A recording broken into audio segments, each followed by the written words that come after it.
Welcome home. Makes the sun rise. You make it shine.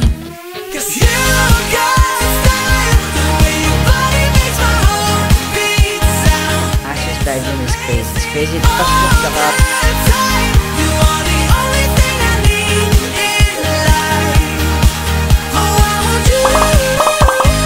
Can't you see? I want you. Tatapos lang namin manood ng sine, then naisip namin ni Amy mag-drive kami. Dito lang malapit sa neighborhood namin. Tapos may nakita kaming mga bagong binibuild na bahay. Yung tinitirhan kasi namin, yun yung pinakaunang community na tinayo dito, which is about 20 years na. Kaya yung bahay namin, siya yung mga pinakauna, yung pinakalumang bahay dito. Hanggang ngayon, meron nang tinatayo mga bago pa rin. Nung nagsisimula pa lang kami ni Amy na maghanap ng bahay, mahilig kaming tumingin ng mga model homes. Talagang busog na busog yung mga mata namin sa yung mga magagandang bahay, mga bagong bahay. Although hindi bago yung nabili namin kasi nga hindi namin afford bumili ng bagong bahay. Masarap mangarap. Nakaka-inspire. Nakaka-inspire. Pero nagkakaroon ka ng idea, di ba? Pag-decorate. So, dito tayo ngayon sa Mountain House, Shea Homes, Langstone, 1,700 to 2,000 square feet. May actually marami dito mas malalaki pang bahay kaysa dyan. So, ito yung medyo mas maliliit na bahay. Tsaka na-curious din kasi kami, bago kami bumili ng bahay, yung last time na tumiting-iting kami ng mga model homes. More than 10 years na rin. Tapos talagang hindi namin afford din yung presyo ng mga bahay kasi nga mahal. Kaya nag-end up din kami dun sa second hand na medyo mas lumang bahay. So ngayon, curious lang ako kung ano na ba yung tinaas na mga bagong bahay. Tsaka yun, para lang makigamit ng aircon nila kasi mainit. Grabe ka. Joke lang. Baka iba na rin kasi yung style ngayon.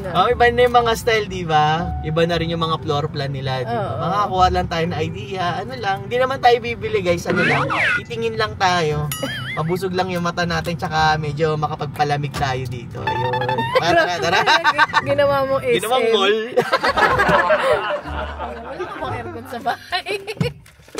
Tayo sa plan number 1. 3 bedrooms, 1,700 square feet.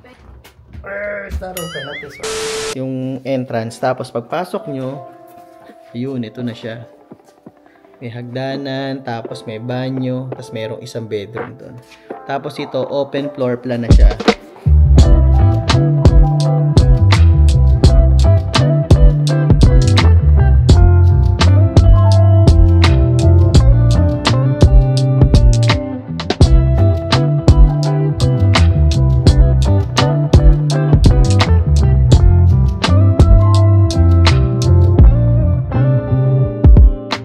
Ni Asha, sabi niya, ito na ba yung bago nating bahay?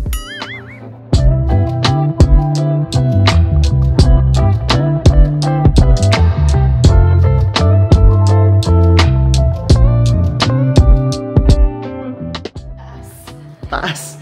Grabe. Kailangan mo nagdana, maliliit tayo eh. Paano natin maaabot yun? Yeah, what's the pantry? Okay, show everybody. It's very small pantries. Maliit lang yung pantry niya. Pero okay na. Yeah. Ito ba yung gusto mo? Yung may marble. Gusto natin, light lang. I love this color. Yeah, tsaka malaking island niya. Malaking space. Since si Amy mahilig magluto, bagay na bagay ito.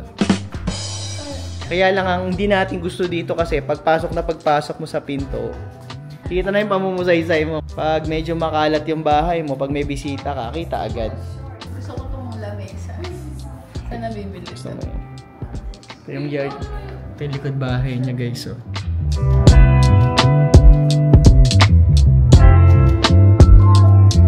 Yeah, that's okay.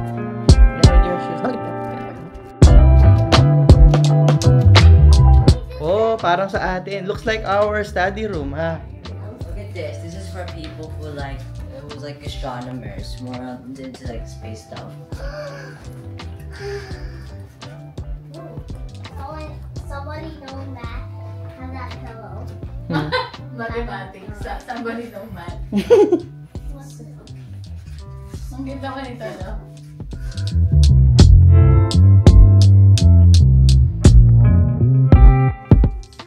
Ito yung second bathroom. Check the toilet.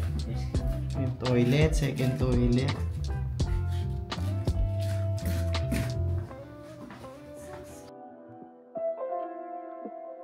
Dapat ganito natin yung kwarto. Ate Asha. Yeah. The color yun. Ito rin yung kwarto ni Asha. Wow. The master's bedroom is crazy. It's crazier than your master.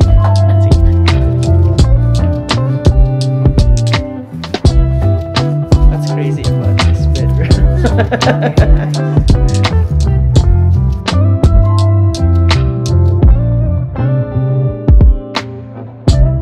Ito yung Bathroom. banyo. Kaya meron silang shower dito. Whoa, okay, It's that really nice, ha? especially that Hindi part. siya double sink. Look Ayan, at this dalawang closet sink. room. Where? This closet room. Look how spacious it is. I know, right? This is just another bedroom. Yung sa amin kasi maliit lang. Napakaliit lang talaga nung ano namin. Nung closet namin. Walk-in closet siya pero napakaliit lang niya. Pero tama-tama lang kasi kukunti lang naman yung damit namin. Wala na ring bathtub. Ayun. Wala na ring bathtub, guys. Shower na lang. Ayan. Sa experience namin ni Amy, mas gusto na namin yung walang bathtub. Yung sa amin kasi may bathtub doon sa master's bedroom. Pero since nung nag-move kami doon, talagang hindi namin siya nagagamit. For kahit isang beses, minsan kapag nagdidilig lang si Amy ng mga halaman niya, doon niya lang nagagamit yung bathtub. Papadrain ng tubig doon sa mga halaman. Otherwise, kung bibili kami, hindi na kami magbabathtub. Kasi hindi naman namin nagagamit din. Kami lang naman yun. Pero syempre, kung mahilig kayo maligo sa mga may bathtub, okay din. Let's show everybody how much is it. Meron kami dito listahan. This is plan 4. flat size. Oh, this one. 2,000. Oh, ito na siya. Itong presyo niyan, guys. Starting price 914,000. Starting price niya ng bahay na to, guys, is 914 to 942. Siyempre, depende rin sa ano. Maliit pa po yung lote nito, ha. 2,500 square feet. Lote yun, ha. Tapos yung bahay niya is almost 2,100 square feet. 4 bedrooms and 3 banyo. 2-car garage. Ganun na, medyo mahal na yung presyo ng bahay ngayon. Kung tutusin nga itong 2,000 square feet na to, medyo maliit pa to kasi maraming bahay dito, yung mga 3,500 hanggang 4,000 square feet. Pero okay na rin yung yung maliit para ko konti lilinisin. Tapos meron pala tong HOA, be. Meron pa tong HOA, may association fee, $124 a month. Hindi naman ganun kamahal, be. Mura na rin. 'Di ba? Magkano? 124. Okay din na rin. So na may isang plan, 2-3 bedrooms, 1,831 square feet. Okay. Welcome home.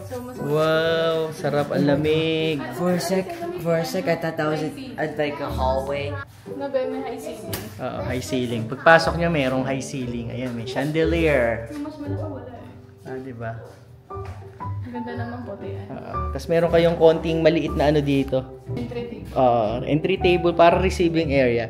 Ito mas okay kasi meron kang privacy. Kasi pagpasok mo, hindi agad kita yung pamo mo sa isay mo. Okay na sa akin yung ganito. Diba? Entry. Ganda itong entry, oo. Doon kasi sa unang bahay, pagpasok mo, medyo nakabihadhad agad yung mga gamit nyo, yung living room nyo. Kaya kapag hindi kayo nakapaglinis ng bahay, tapos may biglang dumaan na bisita, pag pinapasok nyo, kita lahat agad.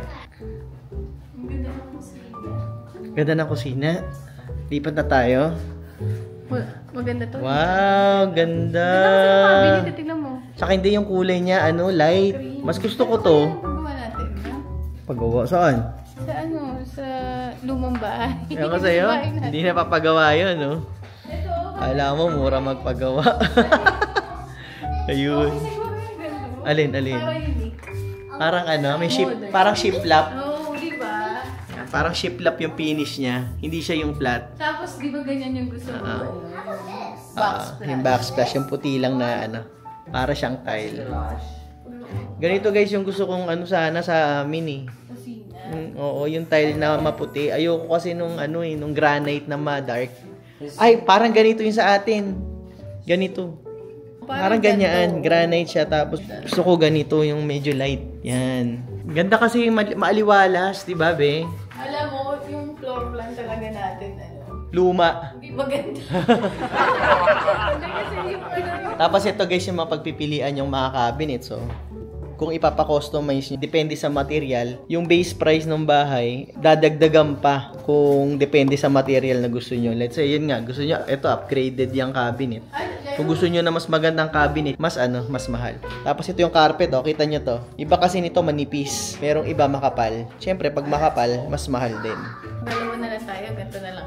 Ay naku, malaki pa nga to pag dalawa tayo eh. Sabi ko sa kanya, pag dalawa na lang kami, siguro maximum na yung 1,500 square feet. Ayoko na ng more than 2,000 square feet. Masyadong malaki, tsaka ang hirap maglinis. Di ba nga ganun maganda yung setup? Kasi dapat yung kusina naka Okay na, pwede na rin. Kasi yung TV.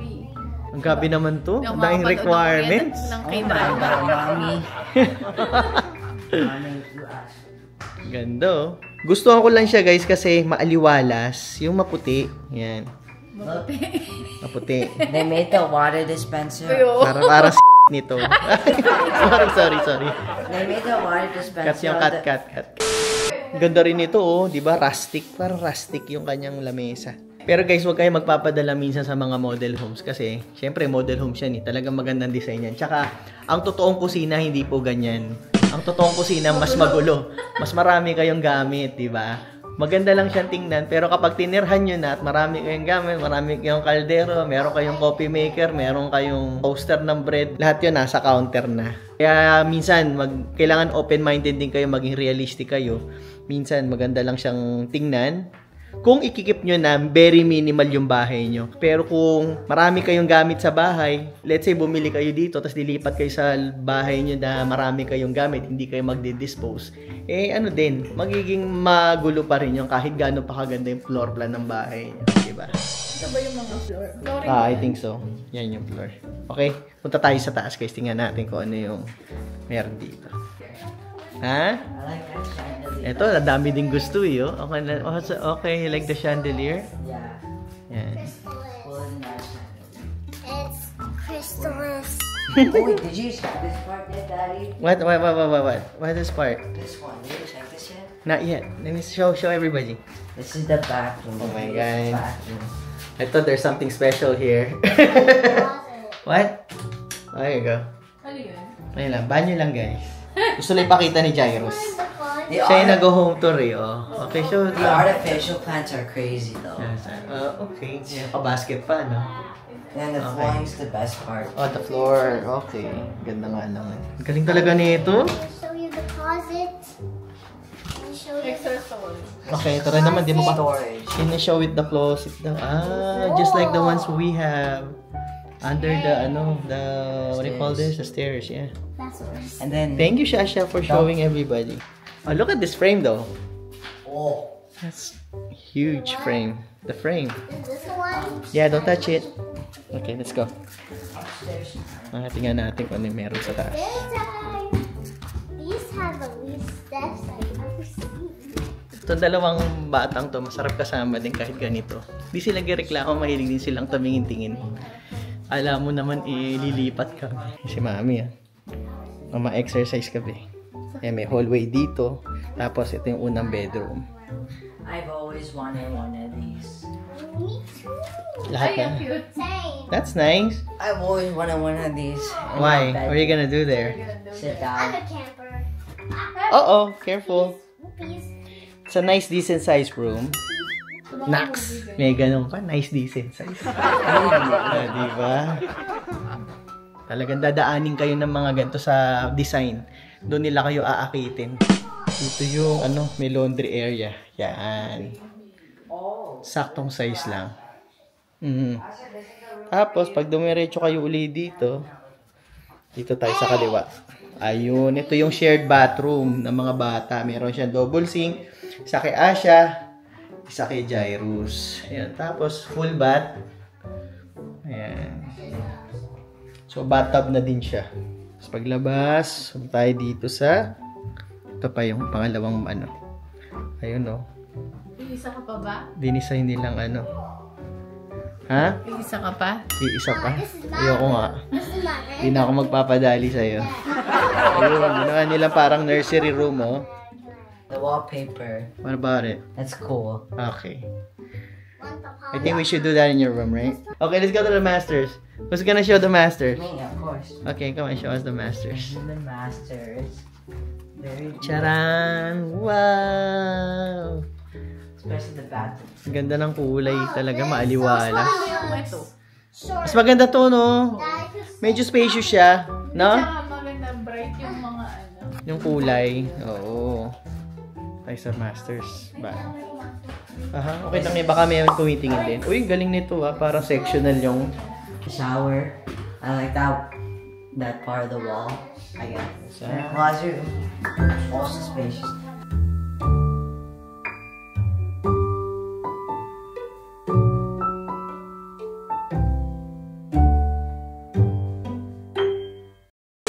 just to give you an idea kung magkano yung dating presyo ng mga bahay dito, meron ako nakitang price quote from 2013. Same builder siya sa Shea Homes. So kung mapapansin nyo, mas malalaki pa yung mga square footage ng bahay. At yung mga presyo, grabe, kalahati lang siya noon kumpara sa presyo ngayon. Tapos as far as I remember, itong mga bahay na to, wala pa silang HOA. Tsaka ang mga lote nito guys, mas malalaki kaysa sa mga binibenta ng lote ngayon. Tapos yung guys, idagdag nyo pa yung taas ng interest rate ngayon. 7.5% I think yung average na rate. Kaya talagang pahirap ang bumili ng bahay ngayon. Medyo maswerte din kami ni Aimee kasi maaga kaming bumili at di namin naabutan yung ganitong klaseng presyo tsaka mataas na interest rate.